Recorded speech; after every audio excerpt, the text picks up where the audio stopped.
जरांगे, तू मराठा आहे ना? 96 कोळी मराठा म्हणतो ना स्वतःला. तू जर 96 कोळी मराठा म्हणत असेल ना, त्या मंत्र्याचं नाव सांग. मनोज जरांगे हा मराठा संघर्ष योद्धा नाहीये.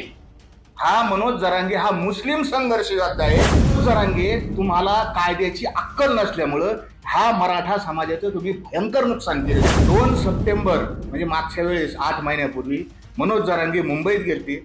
लाखो करोडो मराठ्यांना घेऊन हजारो कोटीचा खर्च, गाड्या घोड्या टेम्पो ट्रक स्टेशन टावेल टूप काय काय सांगितलं, भांडे कुंडे घेऊन सगळं तिथे गेलो आपण मुंबईला. आणि मग काय घेतलं तिथं आपण?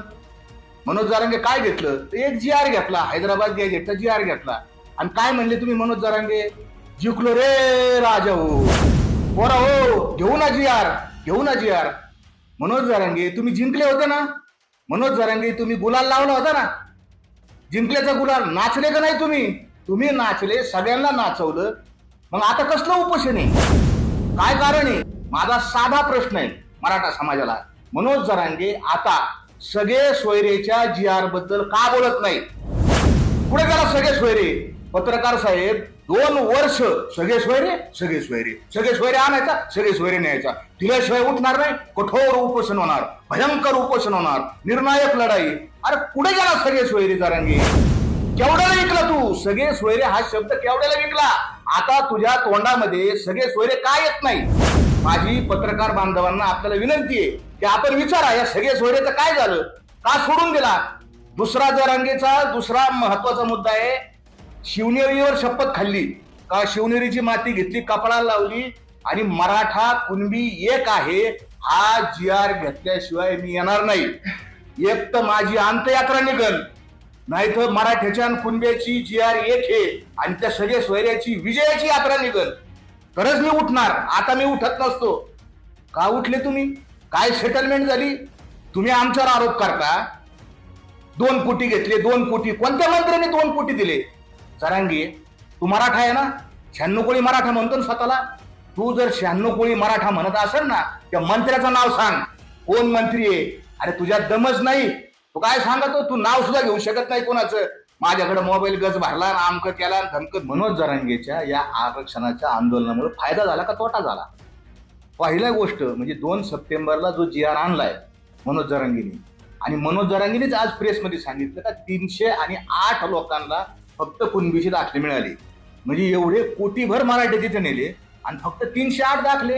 हा हे सगळ्यात पहिलं मोठं अपयश. हे पहिलं. दुसरं अपयश म्हणजे मनोज जरांगे सांगतो की 30 तारखेच्या दाखले वाटप करा. वाटप करा म्हणजे काय? टूपलीत दाखले भरायचे, वय दाखला घ्या, दाखला घ्या. अरे दाखला ही ज्युडिशियल प्रोसेस आहे, अर्ज करावा लागतो आणि मग दाखला भेटतो तिथे दावा करून. मला सांगा, मनोज जरांगेने 2 तारखेला सांगितलं होतं की सगळा मराठवाडा कुणबी झालेला आहे. माझा आपल्या माध्यमातून मनोज जरांगे सगळ्यांना एक प्रश्न आहे की तो ज्याच्या घरात राहतो, मनोज जरांगे ज्यांच्या घरात राहतो, पांडुरंग तारक, त्याचा तरी दाखला काढलाय का? दाखला तर लांब राहिला. पांडुरंग तारकनी अर्ज तरी केलाय का? म्हणजे त्याच्या भोवती राहणाऱ्या त्या अंतरावली गावामध्ये एकही दाखला मिळालेला नाही. हे मनोज जरांगेच्या आंदोलनाचं अपयश आहे. हा पहिला मुद्दा. दुसरा मुद्दा, मनोज जरांगेच्या आंदोलनामुळं मराठा समाजाचं EWS हे घटनात्मक आरक्षण गेलेलं आहे. आणि त्याचा तोटा काय झाला? तर बीड जिल्हा पोलीस भरतीची यादी, सबंध महाराष्ट्रभर भरती झाली, पण मी बीडचं उदाहरण आपल्याला देतो की आपण ही पोलीस भरतीची यादी बीडच्या पोलीस अधीक्षकांच्या साईटवर उपलब्ध आहे, ती काढा, पहा. आणि 174 जागाची भरती आहे. 17 जागा, 10% 17 जागा EWS ला राखीव येतात. आणि त्या EWS मध्ये जो टॉपर मार्क 138 आणि त्याच्यानंतर जे 16 उमेदवार येतं ते सगळे 130, 30, 120, 18, 111चा शेवटचा उमेदवार आहे. म्हणजे कमी मार्क पडलेल्या त्या मुस्लिम बांधवांना नोकरी मिळाली. आणि आमचे जे मराठी आहेत ज्यांनी कुणबीचे दाखले काढले त्यांना मार्क किती येतं तुम्हाला नावही सांगतो. गायकवाड, चव्हाण 136 मार्क, 135 मार्क, हे मार्क आहेत त्यांना. असे जवळपास 40-50 मुलं येतं जे वेटिंगला येतं, पण मार्क असून नोकरी नाही. मनोज जरांगे हा मराठा संघर्ष योद्धा नाहीये. हा मनोज जरांगे हा मुस्लिम संघर्ष योद्धा आहे. मुसलमानांनी मागणी केली नाही, मनोज जरांगेने मराठ्यांचं आरक्षण काढलं आणि मुसलमानांना दिलं. मी मुसलमानांचा द्वेष करत नाही, मी वस्तुस्थिती सांगतो, सत्य परिस्थिती सांगतो. हे मराठ्यांचं दुसरं नुकसान झालेलं आहे. मनोज जरांगे तुम्हाला कायद्याची अक्कल नसल्यामुळं ह्या मराठा समाजाचं तुम्ही भयंकर नुकसान केलेलं आहे. माझं असं स्पष्ट आरोप आहे. आपण जर प्रश्न विचारला ना मनोज जरांगे का उपोषणाला बसले, तर मनोज जरांगेचे अंतर्गत काही सेटिंग येतात, अंतर्गत काही डील येतात, त्याच्या काही सेटलमेंट येतात. त्या सेटलमेंट सरकारने पूर्ण केलेलं नाही. ज्याला कोणी त्यांनी शब्द दिले 2 सप्टेंबरला ते पूर्ण केलेलं नाही. म्हणून मनोज जरांगे आता उपोषणाला बसणार आहे.